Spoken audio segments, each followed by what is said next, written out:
If you avoid Walmart like masks are the plague, you might be a prepper. If you have pallets of Spam in your basement, you might be a prepper.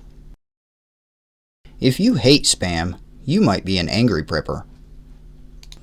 If you have recently started to bury extra supplies and ammunition, you might be a prepper. If you consider ammunition to be a new currency, you might be a prepper. If you never go anywhere without your extra gear and bug-out bag, you might be a prepper. If you have been stockpiling coffee like never before, you might be a prepper. If you compare the new Vax to the movie I Am Legend, you might be a prepper. If as a female you have decided to shave your head in honor of the new presidency, you might be a prepper. If you have recently checked the expiration dates on your body armor, you might be a prepper. If you managed to spot Bigfoot in Prepper Nation's camping video, you might be a prepper. If you think having an underground bug-out railroad is a good idea, you might be a prepper. If you keep a bug-out plan in a red binder, you might be a prepper. If you are cold, tired, and hungry but still won't back down, you might be a patriot. When I was a small boy in Vincennes, Indiana, I heard, I think, one of the most outstanding speeches I ever heard in my life. I think it compares with the Sermon on the Mount, Lincoln's Gettysburg Address, and Socrates' speech to the students. We had just finished reciting the Pledge of Allegiance, and he called us all together. And he says, boys and girls, I have been listening to you recite the Pledge of Allegiance all semester, and it seems that it has become monotonous to you. Or could it be you do not understand the meaning of each word?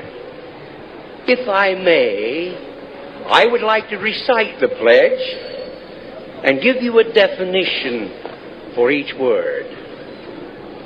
I, me, an individual, a committee of one, pledge, dedicate all of my worldly good to give without self-pity. Allegiance, my love and my devotion. To the flag, our standard, oh glory, a symbol of courage, and wherever she waves there is respect, because your loyalty has given her a dignity that shouts freedom is everybody's job. Of the united, that means we have all come together. States, individual communities that have united into 48 great states. 48 individual communities with pride and dignity and purpose, all divided by imaginary boundaries, yet united to a common cause, and that's love of country, of America. And to the republic,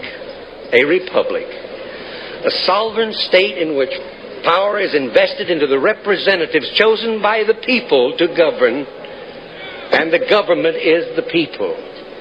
And it's from the people to the leaders, not from the leaders to the people, for which it stands. One nation, meaning so blessed by God, indivisible, incapable of being divided, with liberty, which is freedom, the right of power for one to live his own life without fears, threats, or any sort of retaliation, and justice. The principle and qualities of dealing fairly with others, for all. For all. That means, boys and girls, it's as much your country as it is mine. Now let me hear you recite the Pledge of Allegiance. I pledge allegiance to the flag of the United States of America and to the republic for which it stands, one nation, indivisible, with liberty and justice for all. Since I was a small boy, 2 states have been added to our country, and 2 words have been added to the Pledge of Allegiance. under God. Wouldn't it be a pity if someone said that is a prayer and that be eliminated from our schools too?